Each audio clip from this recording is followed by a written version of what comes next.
Hey everyone, welcome back. I wasn't really planning on making any more videos today, but we've got a lot of time, so it's time for some bonus DOK. I'm sorry, that was so stupid.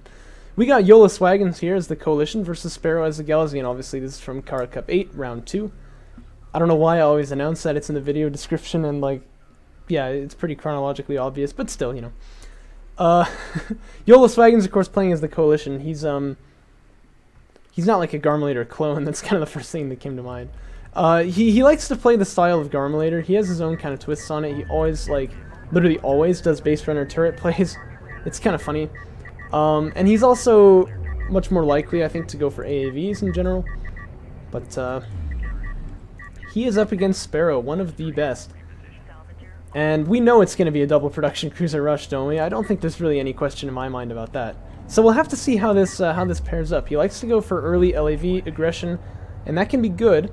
You can catch your opponent a little bit off guard with that, especially when they're doing a double production cruiser push. I'd say that one of the best things you can do is some early aggression and see if you can slow them down at all. And Sparrow is one of these players who does this same thing almost every time.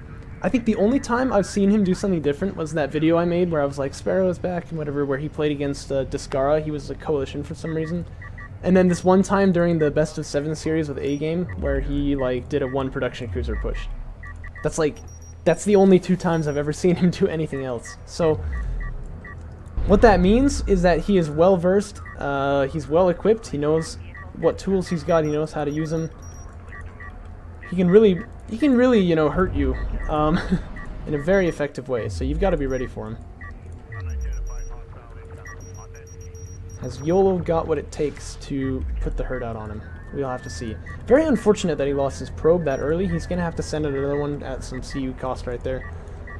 And that probe could easily have shown him that there were 2 production cruisers, but unfortunately it's not going to have the chance to do that. And Sparrow puts his scanner out here in the same location, by the way. That's kind of worth noting, as Hottest Man did in the last game. So they seem to be thinking about on the same lines with that. So I gotta say, you know, that makes sense to me. LAV Assault Pack now coming out for Yolo. So he's starting to get that boost upgrade here. Sparrow now has his 2nd production cruiser, and Yolo is about to see that, I think. If that probe gets just a little bit closer. There it is, he knows.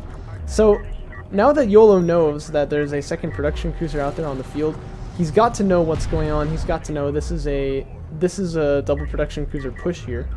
And I think the right move has got to, I'm sorry, by the way, I missed some combat over here, but the right move has got to be to say, like, I think I have the advantage at the very, like, you know, right at the moment now. I have the numbers.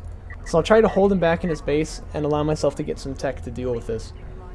And he's going for AAV fabrication. Now, on paper, I think that's actually not a bad idea, but I think that when the railguns from Sparrow come out, in practice, it seems difficult to hold on to it. Obviously, what you're going to want to do then is leverage your strikecraft advantage. And to be fair, he is Coalition. They have the better strikecraft for sure. But it's going to be difficult. Now, one thing I like that Yolo is doing here... never mind. I was about to say, I like what he's doing here, which is to attack while he still has the numbers advantage, because then you can have a bit of a meat grinder effect. But he doesn't have the numbers anymore, so he's probably going to have to back away here. Probably wants to use the boost to get out of there too. I think maybe he just did. I said he likes his turret plays, didn't I? That is going to be helpful if the Sandskimmers choose to chase.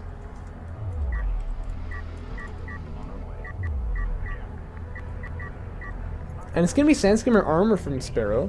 That tells me his plan here is essentially going to be, well, I'm going to get the armored Sandskimmers so that when I do get to your base, even if you've got, you know, AAVs or something, or railguns, I'm going to be able to push through your Sandskimmer line and attack you. It's going to be very prudent, I suspect. He's going to choose to step on this turret right here, and that's a little hairy. He's going to take some... Oh, no, Yolo's actually not in line of sight. The Dune is a little deceptive there, so that turret is going to get taken out basically for naught, which is very good for Sparrow. Now, what has Yolo got? What tools has he got to hold this off? He's got carrier power, actually. He's got 3 of it because he got that 1 artifact extraction. He's got double, like, 2 production slots. A bit of a stronger no, economies are actually equal. Yeah, so really he's just got the AAVs and he's got the LAVs. He does have the boost pack. He's got armor 1 as well on those. I think this is possible, but it's going to take some really superb play from him. He's capable of some pretty good things, so we'll have to see what he's able to put out here, but I'm not sure if he's going to be able to hold this off. Heavy railgun production is on the way, not even going for assault railguns, because Sparrow knows he's got that strike-craft advantage. Support cruiser on the way for YoloSwaggins. Are you crazy? I don't know if that's ever going to work. Because... I don't know, man. I feel like expanding your economy when this kind of a push is at your doorstep is not really very safe. And you know it's Sparrow. He's not going to back away. Like, that's the thing about this player that's really kind of remarkable, is that anyone can counter-strat against him. He will do a rush, and he won't back away until he's killed you. Like, guaranteed, every single time. So, I mean, you know what he's going to go for. Yeah, so in here we got Salvagers being pushed off the base, or at least they're going to shortly. He's going to try to use his carrier to take this base. Yolo, you madman. Now, getting Power Reserve 1 is nice to be able to put 2 into the range here, but oh my gosh. I don't know about this. And he's beginning to hemorrhage units all around here, too.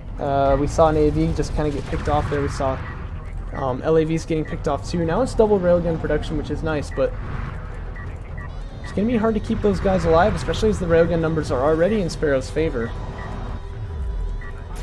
And yeah, you know, he'll be able to hold on to the second base. In fact, with another artifact, you can put 2 more power into the range. That would definitely be good. Okay, railguns are up there. Yeah, that's the thing about railgun wars. They're very unforgiving. If you don't have the numbers, you die, you know what I mean? That's why I'm kind of amazed he tried to push out with his carrier here. Especially because what has it gotten him, you know what I mean? Like, he still hasn't been mining this whole time, and if he had been, he probably would have lost them. Sparrow's barrels up on the high ground position here, just hooning in for damage. Holy spoons! And things are not looking particularly good here, I don't think, for Yolo. Last AAV gets killed, the Sandskimmers come in unobstructed to come take out these LAVs. So many heavy railguns here. This has got to be game. I think I'm sensing kind of a common theme that most people just don't really know what to do about it, you know? They don't know like how to respond to this double production cruiser push.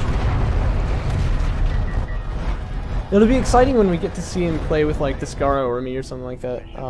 Or really hottest man. I want to see that, but I don't think it happened in the qualifier, which is quite sad. But yeah, that would be really exciting to see, because that's going to be... You know, those are people who know who Sparrow is, they know exactly how Sparrow plays, they're definitely going to try to counter-strat against him. Was Catharsis in the tournament? Yeah, he was. I think Catharsis ought to know as well. I'm not sure if they played. We will have to see, won't we? We'll find out, won't we? Well, I hope you enjoyed the video. Pretty small one there. I'm going to go ahead and cast another one for your enjoyment, so I'll see you there.